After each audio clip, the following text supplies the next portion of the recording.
Iowa, number 4 Iowa women's basketball lost to unranked Kansas State.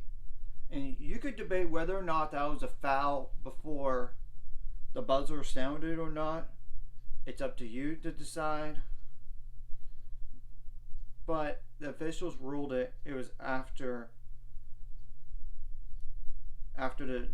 all zeros went out off the clock. So, but if you want to debate that or not, it's up to you. But I tell you what, there's more reasons than that just one call. Like, first of all, Kansas State outscored Iowa 41-36. The first 2 quarters, Iowa was up 47-43. So that's part of the reason, but that's not telling the whole story. Iowa made 27 shots out of 55, 6 for 20 from 3, 23 for 28 on free throws, 36 rebounds, 19 assists, 6 steals, 13 turnovers, 20 fouls. And Caitlin Clark did get hurt at the very end of the game with an ankle, so it's to be determined on her. While Kansas State, they made 28 shots out of 68. They made 11 threes out of 36, which is 30.6%, which is slightly better than Iowa on a day. 17 for 21 on free throws, which is 81%, which is lower, barely lower than Iowa. 34 rebounds, so Iowa out-rebounded them. 18 assists, which is 1 less assist than Iowa, but 9 steals though. That is more than Iowa. They had 2 blocks in the game, while Iowa had none, 0. They committed 10 turnovers in the game too. That's 3 less, but they committed 21 fouls, so 1 foul more. So based on these numbers, it does make sense why Iowa lost this game. They only had like 17 points off the bench, while Kansas State had, that's 28 points. So bench points does matter. And they allowed 2 players combined for 48 points in the starters. Iowa did. And it's not even including 18 points from 1 player off the bench either. So 48 plus 18, that's 66 points came from 3 players. I mean, come on now. Now, going forward, who does Iowa play? I know they were pushed by Drake. But Drake, the game before. But Drake isn't like a bad team. Look at what they did last year. They were 20-14 overall. And they were a WNIT team. But I know in the past they have been NCAA tournament team. I believe so.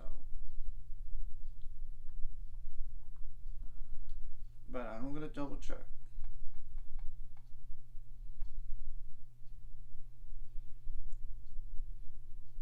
So it's not like there were some pushover by any means.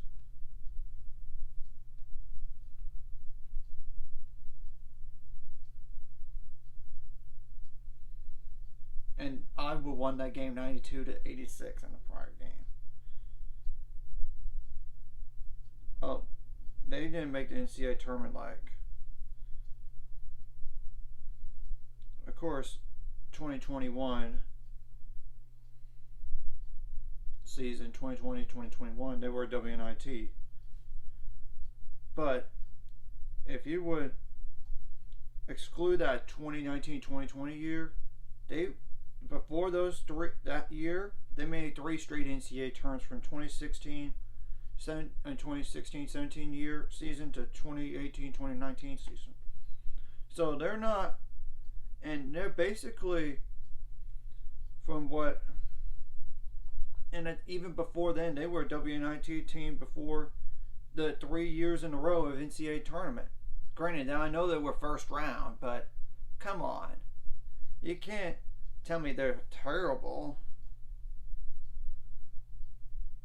And this is a new head coach for Drake they're talking about here, because that coach for Drake at the time, for all those years that they made a postseason prior, and granted, I know 2012, 2013, 2014 were not NCAA tournament years or WNIT years. That coach is now at Oklahoma. So clearly, this is not like a pushover team. So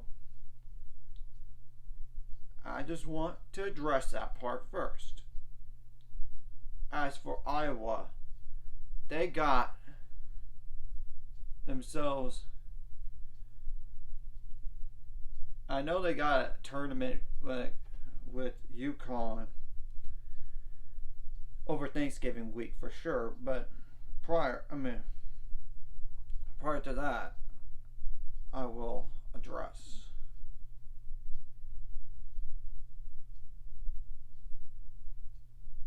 And Iowa's now 3-1. They could technically be 2-2, if you so think about it. They got Belmont. That's an NCAA tournament team. Yes, I know they're 1-2, but look, they're not a pushover team. I mean, first of all, Belmont pushed Louisville. They only lost by 5. Yes, I know they lost to Middle Tennessee by 18, but come on. That's not an easy opponent coming up. And granted, they're going to play Oregon State the following game for the Phil Knott Legacy.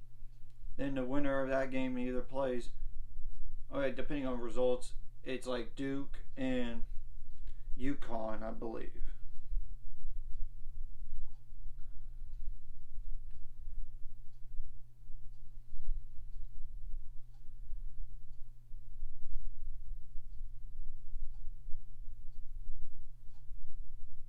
I'm going to double check, but I'm pretty sure that sounds about right. Yep, depending on results, it's either UConn that's in the top 10, top 5, and they're probably going to move up because of their win over Texas and teams in front losing. I mean, besides Texas, I mean, like Iowa for one. I mean, and Duke. So Oregon State is currently undefeated. Granted, I don't know how good they really are because they might have, I'm going to double check who have they played on Oregon State, but they're undefeated right now.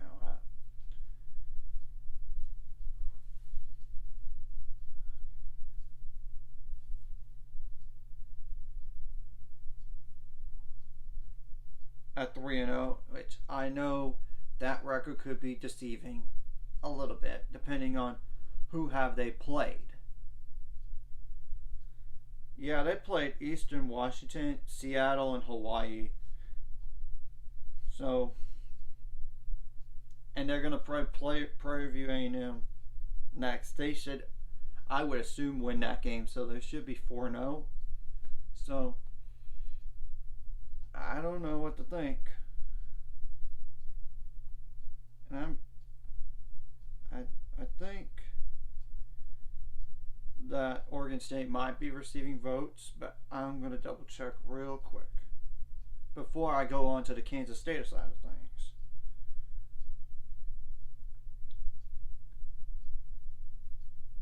No, they're not even receiving votes despite their undefeated season. But it kind of shows, look, their opponents have not been great up to this point. That's explaining the first three games in a row for Iowa. Now for Kansas State, on the other hand, they got UTGRV today, actually. They got Utah Tech to like the 20th on Sunday. and then they got Paradise Jam, and they have 3 games against Clemson, that's currently 3-1. Northern Arizona, that's 2-2, 2-2, in Arkansas at 4-0. That's explaining what they have going on, not only the next 2 games, but even the next 3 games because of that tournament. So that's explaining the schedules for both teams here. And I'm pretty sure Arkansas is receiving votes. I would think so. But I don't know so. But based on what I've seen in the AP poll, nope. They're not receiving votes either. So anyways, if you like this content, hit the like and subscribe button. I'll see you guys later. It's going to be 400 subscribers and more by the end of this year or sometime in the future.